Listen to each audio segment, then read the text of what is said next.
গরমে এরকম একটা চিংড়ি মাছ দিয়ে দয়া কলার রেসিপি যদি থাকে তাহলে ভাত খেতে আর কি লাগে। একদম স্বাস্থ্যসম্মত একটা কলার তরকারি। যারা কলাটা চেনেন কিন্তু কখনো রান্না করে খান নাই, আর যারা খেয়েছেন সবারই জন্য আজকের রেসিপি। হ্যালো এভরিওয়ান, আসসালামু আলাইকুম, welcome back to my channel moms kitchen by Sultana, Jessore থেকে। এই যে আমি আজকে দয়া কলা রান্না করব। দয়া কলাটা অন্যান্য জেলায় মানুষরা কিন্তু এটাকে পাকায়ে খায়, বলে বিচি কলা, আর আমাদের দিনাজপুরে বলে আঠিয়া কলা। আপনারা অনেকে অনেক রকম কিছু বলে থাকেন, তা আমি এই তিনটা নাম জানি, তিনটাই আপনাদের সাথে শেয়ার করলাম। কলাগুলো কিন্তু আমি প্রথমে কেটে এরকম করে পানিতে রেখে দিয়েছি।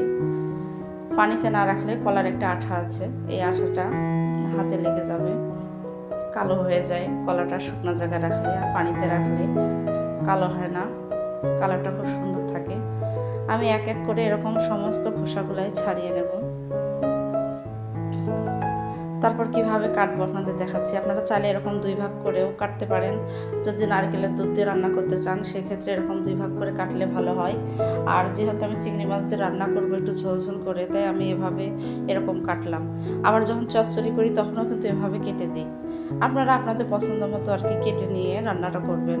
তরকারি কাটাটা এক কথা, এটা হলো নিজের মন থেকে আপনি যেরকম রান্না করতে চান, কিভাবে দিলে আপনার কাছে ভালো লাগবে, আপনি আপনার সুবিধা মতো কাটবেন।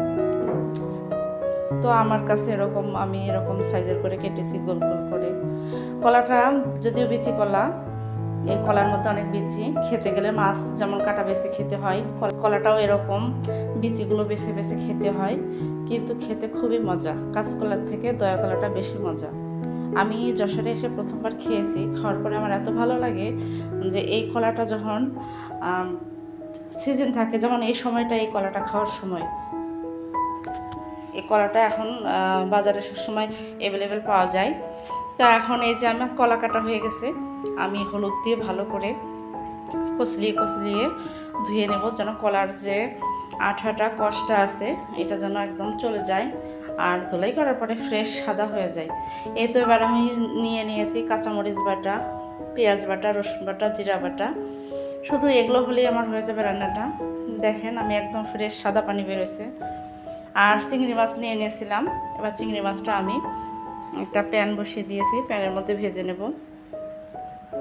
চিংড়ি মাছ দিয়ে রান্না করব, খুবই মজা হয়েছিল তরকারিটা। এক কথায় খাওয়াতে পারতাম যদি, তাহলে বিশ্বাস করতেন।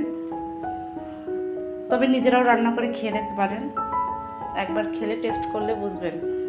আমাদের দিনাজপুরের লোকজন কিন্তু জানে না, এছাড়াও অন্যান্য জেলার লোকও জানে না যে এই দয়া কলাটা এটা কাঁচাতে খাওয়া যায়। এটা একবারে পেকেও যাবে না, আবার একদম কচিও থাকবে না। খাওয়ানো উপযুক্ত না হলে কিন্তু আবার এই কলাটা খেতে ভালো লাগে না। কচি কলাটা রান্না করলে কিন্তু মজা লাগে না। মাছগুলো ভাজা হয়ে গেছে, উঠিয়ে নিলাম। এবার একটা কড়াই দিয়ে দিছি, কড়াইয়ের মধ্যে পরিমাণ মতো পানি দিয়েছি, স্বাদ মতো লবণ দিয়ে দিলাম, হলুদ গুঁড়া দিলাম, তেল দিয়ে দিলাম। এবার আগে থেকে যে মশলাটা বেটেছিলাম সেটা দিয়ে দিলাম। এই পানিটা যখন বলক আসবে তারপরে কিন্তু আমি কলাটা দিয়ে দেবো, তার আগে আর দেবো না। এবার একটু ঢাকনা দিয়ে ঢেকে দেবো। প্রিয় দর্শক, যারা যারা ভিডিওটি দেখছেন একটি লাইক দিয়ে পুরো ভিডিওটি জুড়ে থাকবেন। আর চ্যানেলে নতুন দর্শকরা চ্যানেলটা সাবস্ক্রাইব করে পাশে থাকা বেল আইকনটি অন করে দেবেন। যে কোনো নতুন ভিডিও আপলোড হওয়া মাত্র নোটিফিকেশন চলে যাবে, আপনারা আপনাদের সময় সুযোগ বুঝে দেখে নেবেন। আমার এই ইউনিক দয়া কলার রেসিপি যদি ভালো লেগে থাকে তাহলে ফ্রেন্ড অ্যান্ড ফ্যামিলির কাছে শেয়ার করে দেবেন। বন্ধুরা, একবার হলেও আমার এই দয়া কলার রেসিপি ট্রাই করে দেখবেন অবশ্যই। এটা কিন্তু লাউ শাক আর বড়ি দিয়ে রান্না করলে সেই মজা হয় বন্ধুরা, কি বলবো, এক কথায় অসাধারণ। আমি খেয়েছি তাই জানি। আর যারা আমার যশোর জেলার আপু ভাইয়ারা আছেন তারা তো অবশ্যই জানেন যে দয়া কলা লাউ শাক আর বড়ি দিয়ে রান্না করলে খুবই টেস্ট হয়। সেটা হচ্ছে দয়া কলা লাউ শাক বড়ি দিয়ে চচ্চড়ি। আপনি সাথে মাছও ব্যবহার করতে পারেন, আবার না চাইলে মাছ নাও দিতে পারেন। এত মজা হয় তা বলে বোঝাতে পারবো না। এই তো পানিটা বলক এসে গেছে, এবার আমি কলাগুলো ছেড়ে দিলাম। আপনি ইচ্ছা করলে কষিয়েও দিতে পারতেন, মশলাটা কষিয়ে তারপরে। তা আমাদের যশোরের মানুষ যেভাবে রান্নাটা করে আমি সেই ফুল প্রসেসটাই দেখাচ্ছি। আমি যশোরে আসার পরে প্রথম যে রান্নাটা খেয়েছিলাম দয়া কলার, ওটা এভাবেই করা ছিল। আর সেই অভিজ্ঞতা থেকে আজকে আমি এই রান্নাটা শেয়ার করতেছি।